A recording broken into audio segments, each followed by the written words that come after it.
2026 সালের এই যে আমাদের 2-1 দিনের মধ্যেই তো রেজাল্ট বেরিয়ে আসবে।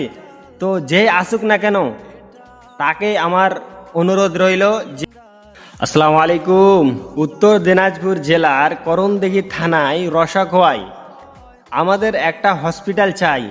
তো হসপিটাল চাই, কিন্তু হসপিটাল তো আছে, বর্তমানে আছে, কিন্তু সেই হসপিটালে ভালো মতন সুবিধা পাওয়া যায় না। কারণ যে আমাদের বড় কিছু হলে সেই হসপিটালে আমাদের মানে সিজার যেমন কিছু হঠাৎ এমার্জেন্সি কিছু হলে আমাদেরকে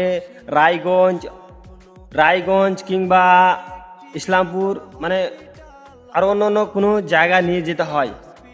তার কারণে আমার ভিডিওটা করার উদ্দেশ্য এটাই যে আমাদের রসাখোয়াতে একটা ভালো হসপিটাল চাই।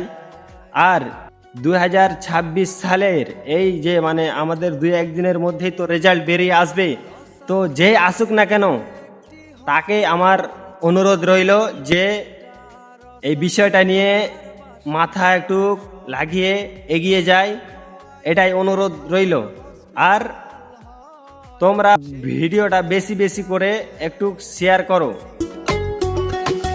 রসাখোয়াতে একটি হসপিটাল চাই, এটা রসাখোয়ার বাসিন্দার স্বপ্ন।